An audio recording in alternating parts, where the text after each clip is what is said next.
kapag di ka masilan sa pagkain, tapos gusto mo rin makatipid at the same time, tara, punta tayo sa East Market. Magandang tips ito para sa mga kabayan natin, kagaya ko. Minsan kasi pag galing tayo ng trabaho, galing ka nag-gym or saan ka galing, minsan pagod ka na magluto. Tapos ngayon pumunta ako dito sa supermarket ng around 9. After 9 kasi dito sa mga store, pag doon sa mga food items, gagawin nila yan 30% plus another 30% pag lumagpas ka ng 9 p.m. Kaya binili ko yan, mayroon silang manok, whole chicken, parang lechon chicken ganun, tapos may baboy din sila. Ang pagkaluto ng baboy is para siyang lechon baboy. Masarap siya. Malasa din. Dapat ang babayaran ko is around 37.41 pero naka-discount tayo ng 60% ngayon, 15 euros na lang. So nakasave ka ng 22 euros.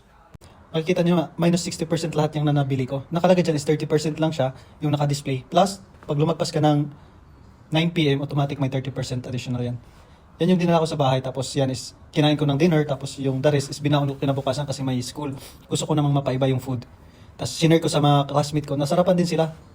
Gustong-gusto din nilang itry kung saan mabili. Kung ikaw naman ay nagda-diet or mahilig ka sa salad, meron din tayong option dyan. Nakahilera lang lahat yan sa isang parang salad section. Tapos meron silang salmon, meron silang turkey, meat, meron din mga meat, tapos may itlog, may cheese, meron din hipon. Pipili ka lang kung anong gusto mo, tapos ilagay mo sa lagayan, tapos saka mo siya ititimbang. Tapos kung ano yung natimbang, yun yung babayaran mo. Isang price lang lahat yun, mix-mix yun.